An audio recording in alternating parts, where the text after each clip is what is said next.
¿Un dulce? ¿Ya sabes si lo voy a tomar? ¿Crees que eso es sorprendente para una pitonisa? Bueno, si ya lo sabes todo, ¿cómo puedo elegir? La adivina, también conocida como el oráculo, también conocida como la pitonisa, un personaje que se supone que puede ver el futuro, pero al final de repente dice algo extraño. ¿Sabías que todo terminaría así? Por supuesto que no. Ella no sabía cómo terminaría todo, simplemente tenía fe. Simplemente creía en eso. Resulta que la vidente, a la que la mitad de Sion acudía por predicciones, admite abiertamente que no conoce el futuro. Por eso la pregunta, ¿el oráculo predecía los acontecimientos o simplemente los dirigía como un director? ¿Habrías roto el jarrón si yo no te lo hubiera dicho? Y cuanto más pensaba en eso, más convencido estaba de que esa frase, quizás, es la más importante de toda la trilogía de Matrix. Yo creía en eso. Después de todo, esas son literalmente las últimas palabras después de más de 6 horas de historia, y difícilmente son casualidad. Hoy quiero contar mi versión de lo que realmente significan esas palabras, cómo están relacionadas con el arquitecto y por qué el oráculo quizás es el personaje más importante de toda la trilogía. Sí.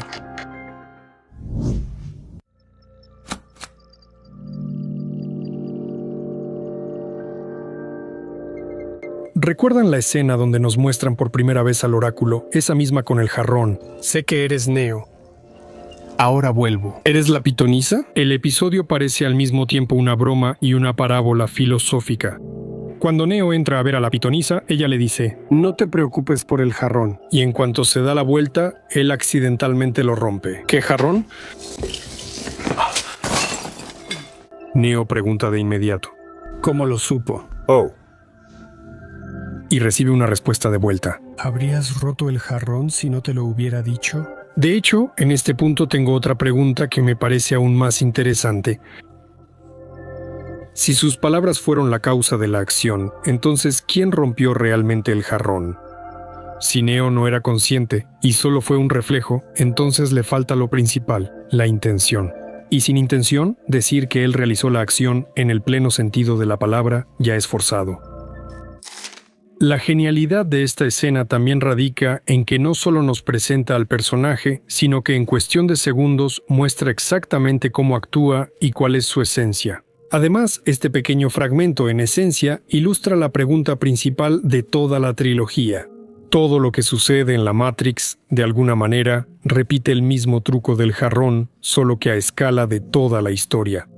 De hecho, el jarrón es una demostración visual de un concepto llamado profecía autocumplida.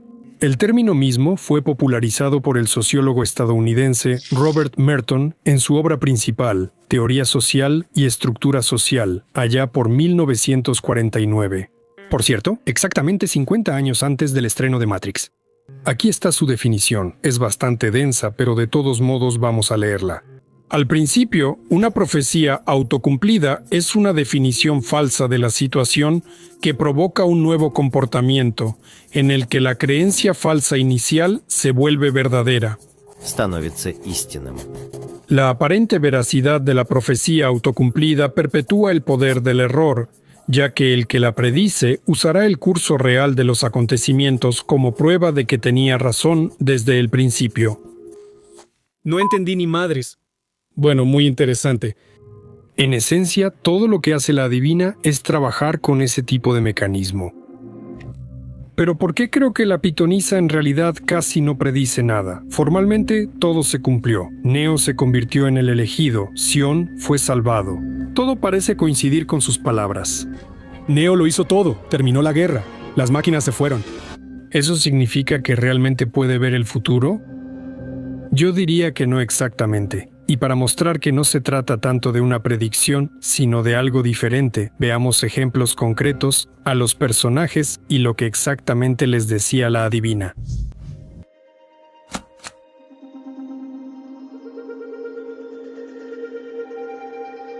Todo en esencia comienza con una profecía. Es la adivina quien la formula. Morfeo habla de esto incluso antes del primer encuentro de Neo con la pitonisa.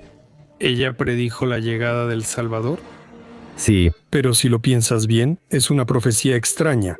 Cuando la matriz apenas se estaba creando, nació una persona con una habilidad rara de cambiar todo a su alrededor, de adaptar la matriz a sí mismo. Porque según las palabras del arquitecto, todo esto ya había sucedido antes. Antes de Neo ya habían habido al menos varios elegidos. Eres más inteligente que los demás. O sea, no es un evento único, sino un escenario que se repite, y de eso la pitonisa estaba completamente enterada. ¿Por qué no me hablaron del arquitecto, de Sion y de los que fueron elegidos antes que yo? Por eso, la aparición de una persona con habilidades especiales no es una profecía. Además, el propio Neo no es el único candidato. Cuando se encuentra con el oráculo, ella le dice directamente que hay otros candidatos. Y estos son los otros candidatos. Si retrocedemos aún más, surge una pregunta. ¿Y cómo empezó Morfeo a buscar al elegido? Algunos de nosotros vagamos por la matriz toda la vida. Lo estamos buscando. En la segunda parte hay una escena a la que rara vez se le presta atención. En ella se dice que Morfeo estuvo con Niobe. Nioba, ella estuvo con Morfeo y ahora está con Locke. Pero después de visitar al oráculo, cambió drásticamente, como si le hubieran lavado el cerebro. ¿Morfeo fue a ver a la pitonisa? Después de eso, todo cambió. Se vuelve un fanático convencido, casi como una persona que ha caído en una secta. Por cierto, también nos muestran la actitud hacia Morfeo en Sion, y resulta que no todos creen en las profecías. Muchos piensan que eso es una tontería. Morfeo lo dijo. Link, Morfeo está obsesionado. Pero aún así, las decisiones clave siempre se consultan con el oráculo. Necesitamos el consejo del oráculo. Parece que ella es el centro de todo este sistema de creencias, y Morfeo es su predicador. Tal vez compartas mi fe. Tal vez no. ¿Cómo lo logra ella? Aquí voy a aclarar de inmediato. Lo que sigue es más bien una teoría, pero intentaré respaldarla con detalles.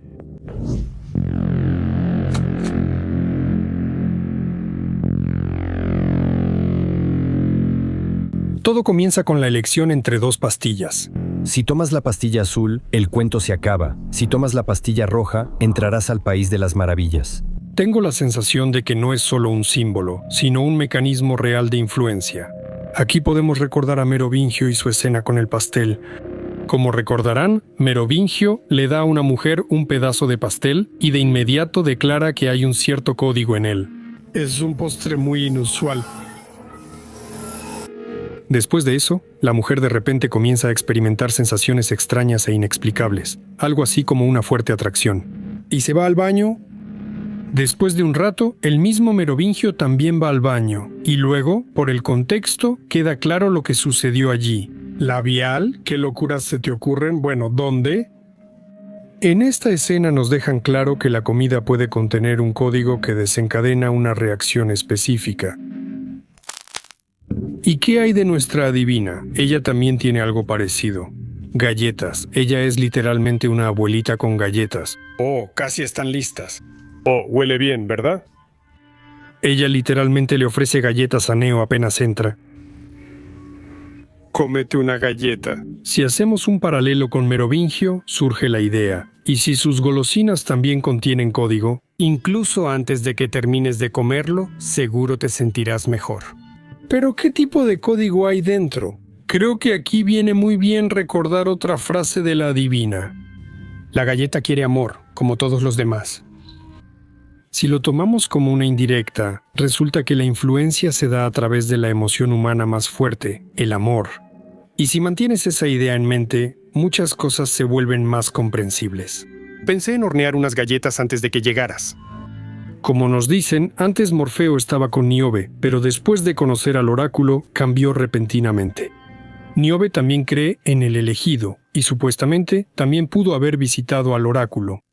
Ella estuvo con Morfeo, pero después estuvo con Locke, quien, por cierto, es el comandante en jefe del ejército de Sion, y aún así, al parecer, sigue teniendo sentimientos por Morfeo. De nuevo aparece el tema del amor. Recuerdo que sabías bailar, y si no me equivoco, lo hacías bastante bien.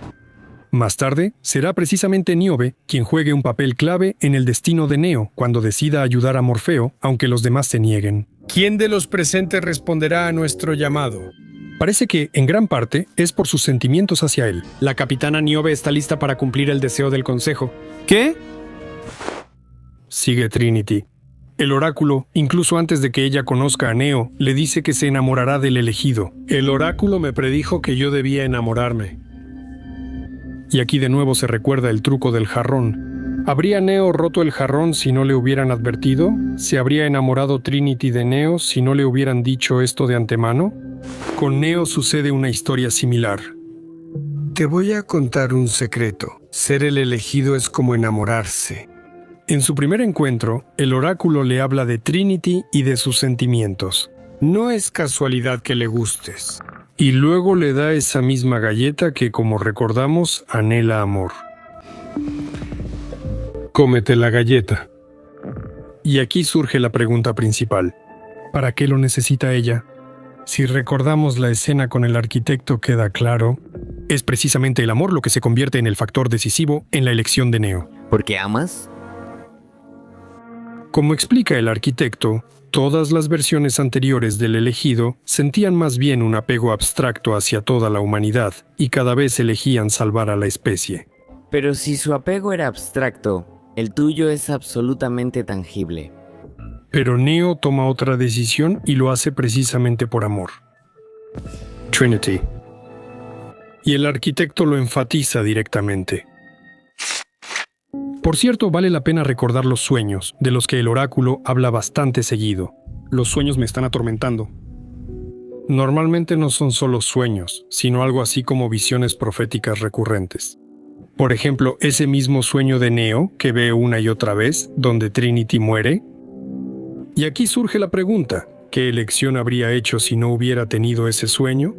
¿Habría elegido la misma puerta si no tuviera tanto miedo de perder a Trinity? Probablemente otros personajes también tienen sueños similares.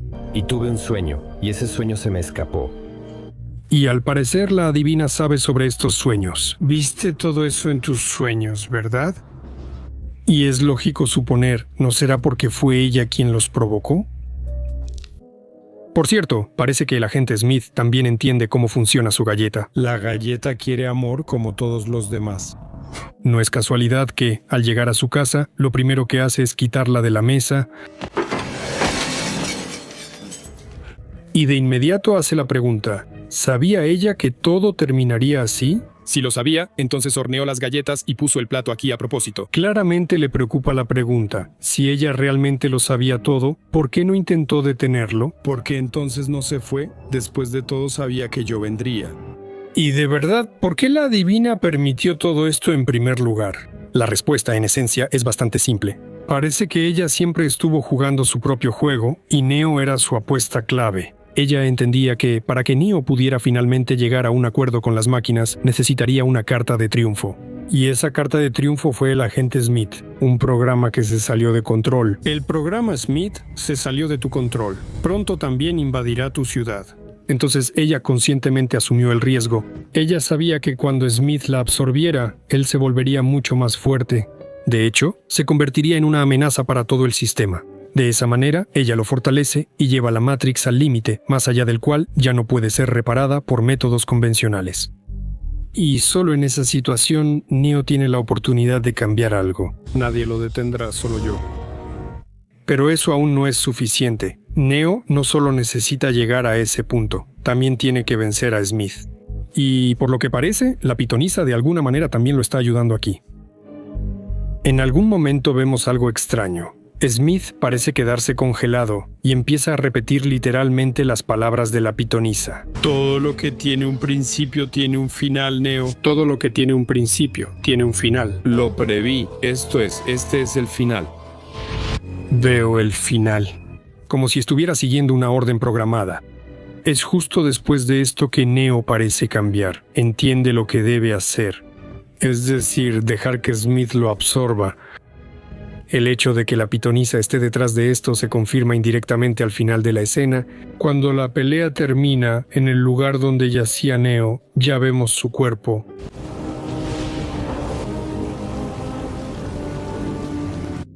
Por cierto, si no entendieron cómo funciona exactamente todo este esquema para destruir a Smith, intentaré explicar cómo podría funcionar. Cuando Neo llega ante el dios de las máquinas, lo conectan al sistema a través de su interfaz. Todo el tiempo que dura la pelea entre Neo y Smith, el cuerpo de Neo permanece conectado a esa interfaz. Y en ese momento, cuando se deja absorber, Smith se copia en el cuerpo de Neo. Resulta que ahora, el que está conectado a la interfaz ya no es Neo, sino el propio Smith. Y en ese momento, las máquinas tienen la oportunidad de destruirlo. Por así decirlo, enviar el impulso o el código necesario directamente a través de esta conexión. Dado que Smith es un solo sistema con una conciencia común, la destrucción de un ejemplar lleva a la desaparición de todas sus copias. Resulta que el oráculo era un programa tan avanzado que logró superar no solo al arquitecto, sino también al propio dios de las máquinas. Repitiendo su truco con el jarrón, ella impulsa a las personas indicadas a actuar, básicamente programándolas. Si aceptamos que la adivina influye mucho en las acciones de los personajes, surge una pregunta lógica. ¿Realmente tenían libre albedrío? ¿De quién fue esa decisión? Esa es precisamente la pregunta que Neo hace durante su segundo encuentro con la pitonisa.